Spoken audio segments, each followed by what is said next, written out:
Привет, друзья, это Cardozo News, наконец-то. И сегодня в выпуске, чем развлекают себя якутяне в минус 50. Льготные билеты на самолет в Москву и Петербург. Якутские дальнобойщики просто красавчики. И всероссийские премьеры якутских фильмов. Ну что, барды-бутышки? Ну и, конечно же, главная тема не только последних дней, но и, наверное, недель – это морозы, которые сейчас стоят в республике до минус 60 в некоторых районах. И метеорологи вообще, они мои любимчики, мои красавчики, не устают нас радовать, уже прогнозируют, что на следующей неделе будут аномально холодные температуры. Остановитесь! Что такое аномально холодная температура, когда за окном и так минус 50? Друзья мои, объясните мне, пожалуйста. Я полез в интернет. Так вот, это оказывается минус 7 градусов еще от той нормальной температуры, которая обычно фиксируется в этот период месяца. Но нигде не написано, какая должна быть среднестатистическая температура вот в конце января. Чего нам ждать? Это будет минус 57? Ну, как-то очень сложно все это переварить, Хотя, друзья, метеорологи часто ошибаются. Будем надеяться, что оттепель не за горами и скоро вот эти вот морозы пройдут. Но что радует, друзья, морозы не отнимают чувство юмора у якутян. Например, на ЕКТ.ру появился вот такой тест. Нужно угадать, где это снята фотография, потому что все в тумане. Угадать очень сложно. А вот этот вот мемасик мой любимый, так сказать, любимые места города Якутска. И все одинаковое, все в пелене, в этой молочной белизне. И что где находится, вообще непонятно. Кстати, вот я снимаю этот выпуск не 23-го, понятное дело, а накануне. И вот 23-го же сторонники Навального всех призывают во всех городах России выходить на улицу в его защиту, так сказать. И в Якутске тоже есть люди, которые хотели бы выйти и тоже призывают. Так вот, мне интересно, они выйдут вообще или нет в такой мороз, во-первых. А во-вторых, если они даже выйдут, их просто никто не увидит. Не отстают и блогеры, вот некоторые учат правильно одеваться в такой мороз. Ватники, штаны спортивные, Nike, ну там физкультура будет, выйдет, да? Джинсы есть, ну если движуха будет, там выйду, погуляю. Бака, фэшн, ну где-то 1500 стоит, наверное. Одеваюсь тепло и качественно одеваюсь. Вот блогер Виктория, например, ссылочку на ее канал я обязательно оставлю в описании. Переходите, смотрите, лайкайте, комментируйте, в общем, подписывайтесь. Так вот, Виктория делает экскурсию по самому холодному городу на Земле. И, конечно же, этот город Якутск. Там она объясняет, как вот сделать этот знаменитый инстаграмный зимний макияж, когда вот реснички покрываются инеем. Как это правильно сделать, друзья, если кто-то не знает. В общем, снежный макияж делается... Да, вообще тепло. Все, пришли, я перестала чувствовать пальцы ног. И также она проводит экскурсию по Якутску и показывает какие-то фишки, которые другим, например, могут быть непонятны, и чем вообще якутяне занимаются, когда холодно. Идем дальше, друзья. Певица Оксана Чупикова вообще решила произвести такой эксперимент и спеть в минус 50. Давайте посмотрим, как это выглядит. Ну и как это вообще происходит. Ай, суровый, полный льда, есть река там, помнит все нас. Ищет дом твоя душа и нашла.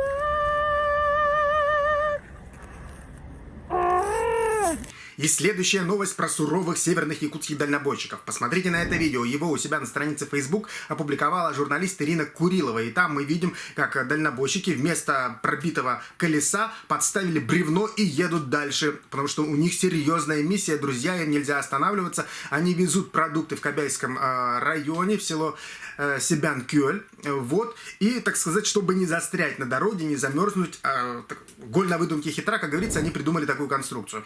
Вообще, дальнобойщики, конечно, это очень креативные ребята, на мой взгляд, потому что они должны выкручиваться из самых сложных ситуаций, и причем иногда им надеяться вообще не на кого, кроме тебя самого. Вот если у тебя нет каких-то инструментов, ты не можешь заменить колесо, ты должен все равно что-то предпринять для того, чтобы добраться до своей конечной точки. И вообще, смотря на этот видосик, он классно подходит в тот разряд видео, знаете, которые называются «Эту страну не победить», там, или «Голь на выдумке хитра», или «Бойся, враг, не подходи». Короче говоря, эти люди никогда не сдадутся. Вот, давайте посмотрим, как это выглядит в России. Давай, езжай.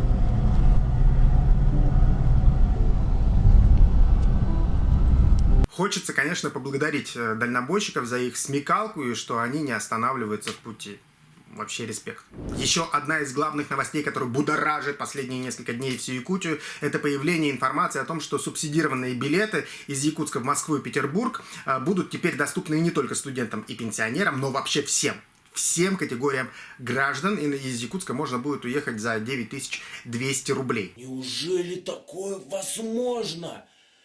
Это, наверное, какая-то магия заклинаний. Конечно, там есть нюансики, там всего лишь 10 и более процентов, может быть, да, по решению авиакомпании продано билетов по такой уникальной цене. Новость новостью, но мы-то с вами знаем, что самое интересное, самое лакомое начинается в комментариях, и там, конечно же, разразилось просто нечто, взорвался вулкан страстей, люди разделились на два лагеря. Некоторые радуются возможности купить по дешевке билет в Москву и Питер, ну а другие говорят, что это неправильно, потому что это будет настоящая кровавая мясорубка у кассы, люди будут убивать друг друга для того, чтобы достать эти билеты, что эти билеты будут быстро кончаться и так далее и тому подобное. Ну, вообще, друзья, мне кажется, что в современном мире, по крайней мере, если вы смотрите YouTube сейчас, то вы прекрасно можете покупать билеты и онлайн. В кассу, наверное, практически никто сегодня не ходит. И да, действительно, это лотерея. Тебе повезет или не повезет. Но ведь с возможностью, да, такой осознанием того, что такие билеты могут тебе попасться, мне кажется,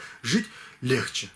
Под этой новостью поднималась еще одна очень острая тема. Люди говорят, вот за 7 тысяч километров, значит, можно купить билет за 10 тысяч рублей, да? А вот за 1000 километров на север внутри республики вы такой билет никогда не купите, потому что билеты начинаются там от 20 и выше, и выше, и выше, чтобы улететь на север. И, конечно же, это очень острая проблема для всей малой авиации, особенно на севере. Решить этот вопрос очень сложно. Сравнивать большой столичный аэропорт и маленькие где-то на севере невозможно. Вот, например, Шереметьево или Домодедово в Москве – это огромные аэропорты, которые принимают десятки миллионов рейсов в год. И представляете, вот каждый самолетик по копеечке там дал, и вот на эту сумму аэропорт живет, развивается, следит за инфраструктурой, и этого прекрасно все хватает. Но вот на севере, например, маленький аэропорт, который принимает, например, 1-2 рейса в неделю, он должен поддерживать полосу, здание аэропорта, значит, очищать все от снега, там еще есть, наверное, и какой-то персонал и так далее и тому подобное. И чтобы всю эту инфраструктуру еще и содержать,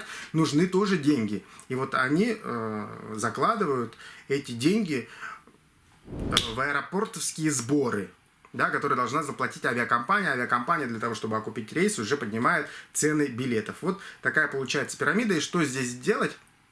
Очень сложно. И вот специалисты до сих пор не могут придумать какую-то концепцию для того, чтобы маленькие аэропорты, особенно на севере, где инфраструктуру содержать еще сложнее, да, чем на юге, например, что в этой ситуации предпринять, пока непонятно, каких-то решений нет. Возбудили на этой неделе якутский инет и вот эти фотографии. Это нигерийка Рут ТТ. За возлюбленным она переехала в Якутск. Они познакомились в Санкт-Петербурге. Теперь у них растет сынишка. Очень красивая девочка. Работала моделью. Значит, она надела на себя якутские украшения, якутский наряд. И это очень некоторым не понравилось. Друзья, в комментариях начался настоящий хейт. Девушка даже дала интервью и разъяснение на эту тему, что, мол, она не хотела никого оскорбить, а там ей писали, что это невозможно, это оскорбление древней якутской культуры, так вообще нельзя, надевай лучше русский костюм и кокошник, вообще уезжай отсюда и так далее и тому подобное. Ну, вы, в общем, знаете, друзья, какие бывают добрые люди в интернете. Так вот, Рут решила объяснить, почему же она надела якутские украшения. Ну и девушка говорит, что сделала она это только из уважения к культуре того народа и той земли, где она сегодня живет. Потому что сегодня Якутск – это ее второй день, и она вот… Второй день, говорю.